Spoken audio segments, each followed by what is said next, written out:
Domatet janë produkti më popullor në vendin tonë, më të kultivuarat në sera dhe në kopshtet familjare dhe të përdorura në recetat e anvisave,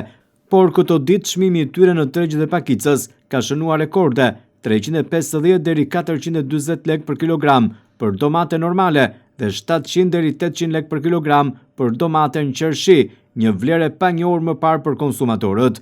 Edhe pse kjo zarzavate nuk është në kohën e saj, sezoni i dytë i serave e sillte këtë produkt me çmime të pranueshme në fillim të prillit. Madje edhe në janar domatja e vendit kushtonte 170 lekë kilogrami dhe ajo importi 270 lekë deri 300 lekë për kilogram.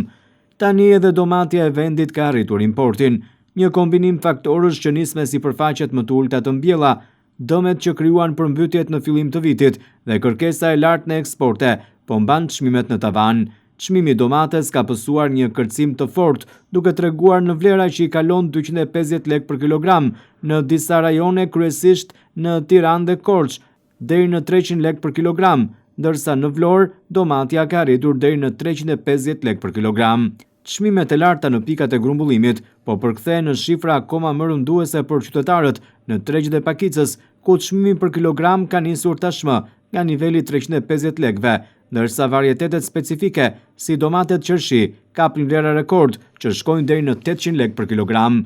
Ky trend rritës konfirmohet edhe nga analiza historike e shifrave të Instatit, ku krahasimi muajve shkurt ndër vite tregon se viti 2026 shënon nivelin më të lartë të çmimit mesatar në 4 vitet e fundit, duke lënë pas edhe kulmin e regjistruar në vitin 2023.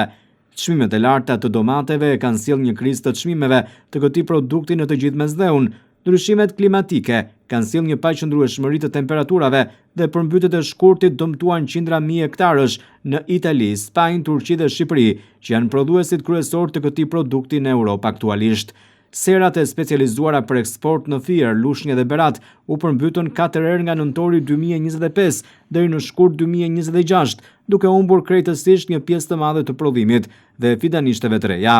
Uji i tepërt në sera shkaktoi kalbje, duke çuar në humbjen totale të mbjellave të para, ndërsa lagështia e lartë pas përmbytjeve po favorizon përhapjen e sëmundjeve, si vrugu, gjë që kërkon investime shtesë në pesticide të shtrenjta, duke rritur koston për kilogram në ferm. Shumë fermer për shkak të humbjeve nga përmbytjet kanë braktisur punën. Prodhimi i mbetur po orientohet drejt eksportit, ku kërkesa e lartë nga tregjet e rajonit dhe Bashkimit Evropian bën që prodhimi i mbetur për tregun vendas të jetë më i pakët dhe më i shtrenjtë. Veç të tjera, qeveria shqiptare nuk po jep një subvencion për fermerët për të amortizuar kostot, ndryshe nga rajoni Mesdheut, që ka më shumë masa mbrojtëse dhe ndikma financiare për bujqësinë. Ndërsa vendet e tjera të Mesdheut u përballen me të njëjtat specifika dhe sfida klimatike, ato kanë sisteme kullimi dhe mbrojtje më të avancuara. Përmbytjet dhe faktorët e tjerë klimaterik në Shqipëri goditën më rënd për shkak të infrastrukturës së vjetëruar të kanaleve kulluese, duke bërë prodhimin vendas